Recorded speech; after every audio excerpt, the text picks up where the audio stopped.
kalau kena begini sedih gitu, karena orang tua dia sampai pensiun nggak punya rumah. Pensiun nggak punya rumah? Nggak punya rumah. Setelah dia pensiun baru cari kredit rumah gitu. Itu berbeda.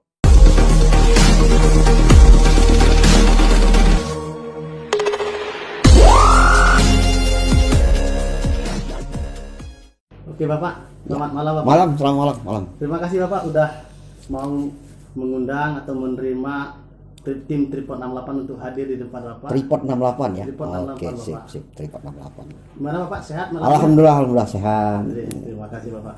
Oke Bapak, Bapak kan sebagai orang berdua di Kabupaten Waikanan itu ya. Tentu sebagai masyarakat di Kabupaten Waikanan ini tentu ingin tahu profil Bapak gitu Pak. Oke. Ya. Gimana sih Pak masa kecil Bapak itu sebelum jadi orang nomor 2 di Kabupaten Waikanan ini? Jadi baik, terima kasih nih. Jadi ini hebat juga nih Tripod Channel ya, Iya, Tripod Channel datang ke rumah ini. Tetapi yang paling pasti gini deh, saya ini juga baru tahu itu setelah cerita kawan-kawan ketika saya bertemu pada waktu sudah sekian puluh tahun ketemu dalam acara temu kangen itu. Rupanya saya ini paling nakal di sekolahan itu kan. Jadi masa kecil saya anggap saya ini nakal memang, tapi gini deh, mungkin ada hal cerita yang mungkin saya bisa bagikan pada kawan-kawan, pada semua lah. Yang pasti saya berangkat bukan dari orang yang enak ya. Jadi bukan dari keluarga yang mampu gitu. Bukan. Jadi orang tua saya adalah pegawai negeri dengan golongan pangkat rendah sekali gitu. Dia pensiun hanya 3B gitu, 3C kalau tidak salah dia pensiun, kerja di dinas perikanan. Jadi saya sedih sebetulnya kalau kena begini, sedih gitu, karena orang tua dia sampai pensiun nggak punya rumah. Pensiun nggak punya rumah? Nggak punya rumah. Setelah dia pensiun baru cari kredit rumah gitu.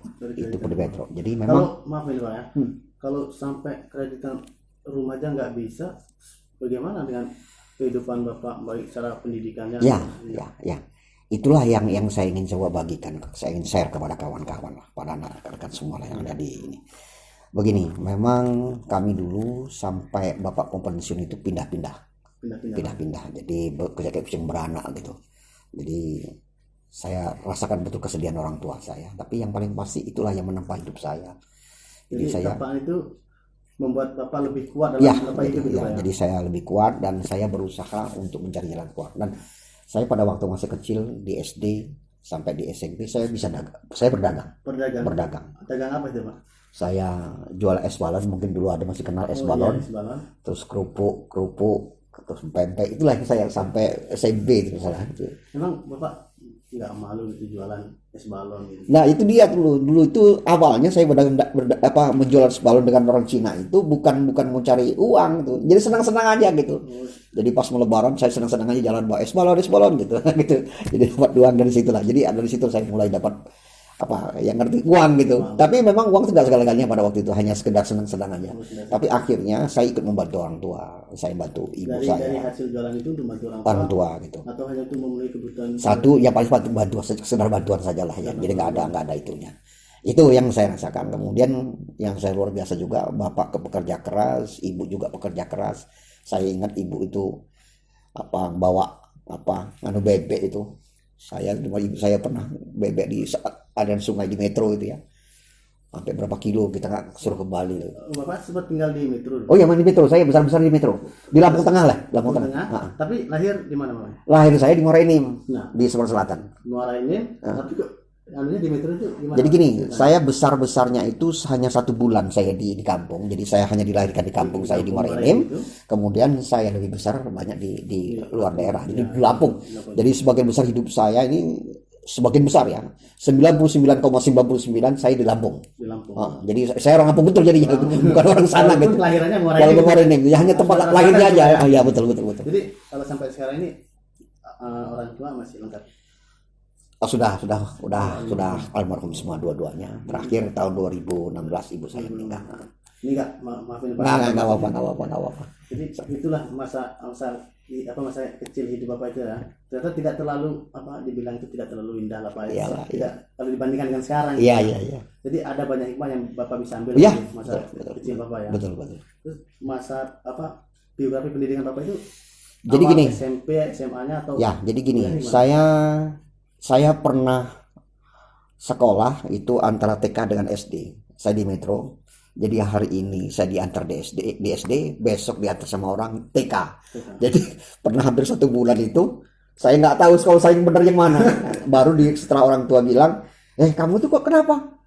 Ya tadi kemarin diantar sama ini ke sana, terus besok diantar ini ke sana. Enggak, kamu sekolahnya SD katanya. Ya udah, ikut SD. Dari situlah mulai ke SD. Saya di Metro 4 tahun di SD, kemudian saya tahun ke-5 dan ke-6 SD saya pindah ke Bandar Jaya. Kemudian SMP-nya saya ada di Poncowati, Poncowati. Kemudian sebenarnya 1 tahun saya di Sembilan Negeri Poncowati. Kemudian sisanya saya selesaikan semuanya di Metro lagi. Di Metro lagi. Kembali ke Metro lagi itu. Nah, dari situlah jadi saya itu jadi SD, SMP, semuanya saya bilang itu. Terus kemudian saya tahun 89 ya, selama 7879 pertama kali ada perubahan tahun ajaran saya tamat semuanya tahun 7879, jadi persis tahun 79 itu. Dan saya sempat bekerja sebentar jadi tata usaha di sebuah SMP di Metro. Cuma beberapa bulan saya ini karena saya diterima jadi pegawai negeri. Jadi saya betul-betul berangkat dari golongan 2A. Jadi dari semuanya saya daftar jadi pegawai negeri itu dari golongan 2 tahun 80. Nah, untuk melanjutkan, berarti setelah itu Bapak melanjutkan pendidikan ke S1-nya gitu Pak? Ya, jadi saya memang setelah saya bekerja, ya saya pikir saya sudah punya uang, ya sudah punya biaya. Saya akhirnya sekolah di sarjana muda dulu. Saya kemudian selesai sarjana muda, kemudian saya melanjut lagi ke S1 sarjana. Kemudian saya lanjutkan lagi sampai ke S2. Kemudian terakhir S3 gitu. Gitu. Dokter, Pak, ya. Alhamdulillah. Cuman saya ini zigzag gitu. S1 S2 sarjana muda sama S1 sarjananya saya itu pendidikan. S2 saya manajemen keuangan. S3 saya pemerintahan. Jadi nggak ketemu ini. Cuman kalau ngomong tiga-tiganya enggak linear. Jadi kalau di ini saya bisa semua tuh. Udah bisa semua gitu. Tapi hikmahnya ya kita artinya bisa tahu lah Pak dari ya. Jadi itu juga berpengaruh ketika Bapak menjabat sebagai wakil bupati gitu. Iya. Jadi sebelum terjun ini Pak ke dunia politik itu Bapak kemana dulu? Saya itu saya katakan tadi saya kerjanya dari golongan 2A tahun 80. Saya sampai pada tahun 2015 saya murni pegawai negeri. 2000 berapa ya? 2015 terakhir saya. Saya pensiun dini. Saya pensiun dini. Kenapa saya pensiun dini?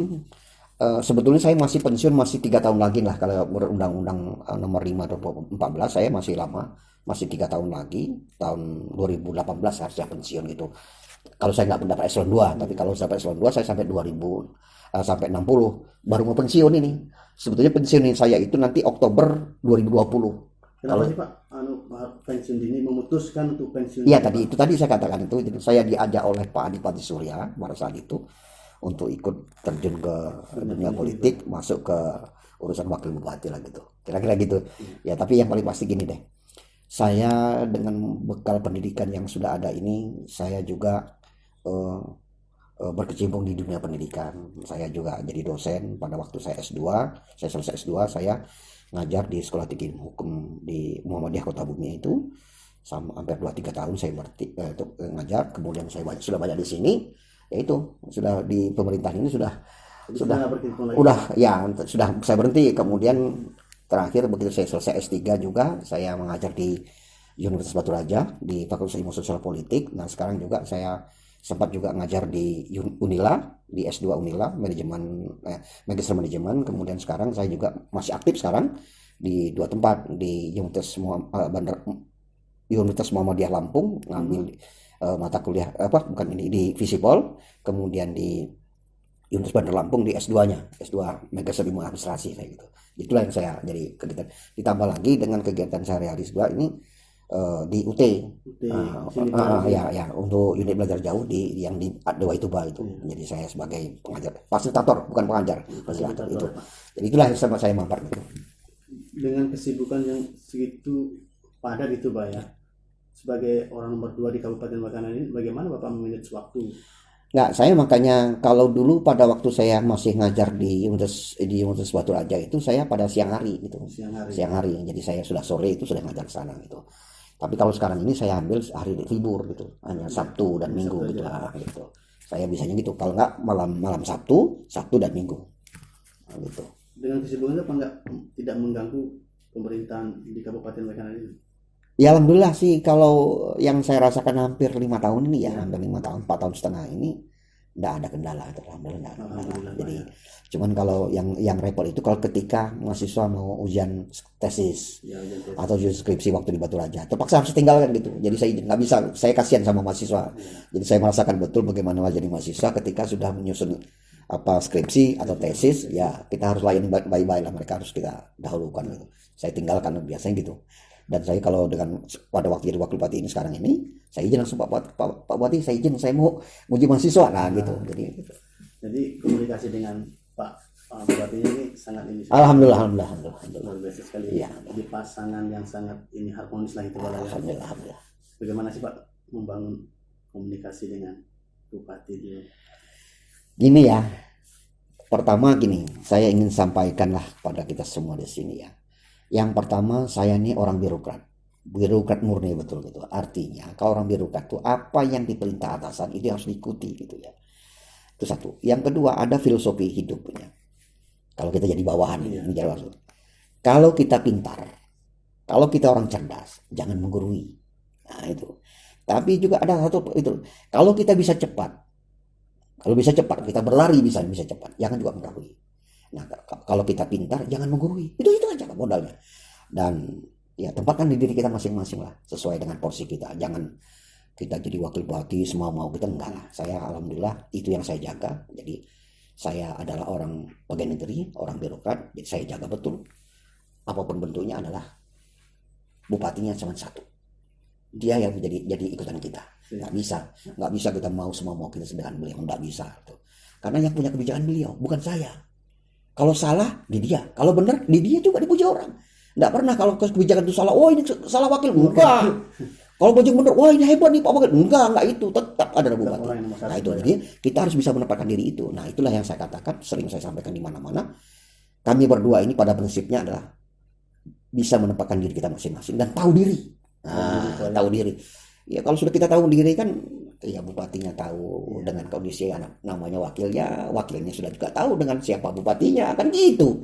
Kalau sudah begitu ya alhamdulillah lah, saya pikir, dan saya sudah pernah komitmen ya dengan Pak Adipati ketika kami sama-sama mau maju. Saya sebetulnya tidak berbeda betul saya ingin maju jadi wakil bupati ini. Kenapa? Karena saya kami ini sempat putus cerai ya. Putus sambung. Jadi putus sambung, yang maksud saya putus sambung itu. Dalam artian ya pernah bergabung sebentar, kemudian bercerai lagi gitu, kemudian nyambung lagi gitu. Jadi pernah kita talak, kemudian nyambung lagi gitu, jadi kawin lagi gitu.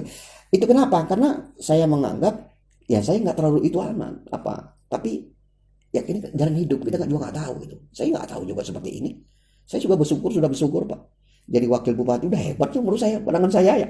Anak-anak saya, cucu saya paling tidak pernah cerita gitu. Lihat kakeknya katanya, pernah jadi pejabat publik namanya pegawai negeri sama pejabat negara. Nah gitu dong. Gitu. Kalau sudah keluar gitu, nggak usah, kalau gitu udah santai aja. Nah kemudian yang paling pasti saya juga jagalah. Ya kita ini gini lah, hidup ini apalagi yang kita cari sih. Ya udahlah, saya punya anak, sudah selesai semua, sudah dapat cucung, sudah gini. Apalagi yang mau saya cari? Udah nikmati aja hidup kita ini. Itu. Jadi kalau sudah kita nikmati hidup kita, ya sudah, nggak perlu kita cari sesuatu yang lebih. Saya takutnya boleh ada. Kalau saya banyak uang, misalnya banyak rezeki, mungkin pikiran saya jadi kotor semua gitu. Untung saya dapat rezeki segini, jadi nggak terlalu pikiran kotor kan gitu. Kira-kira gitu.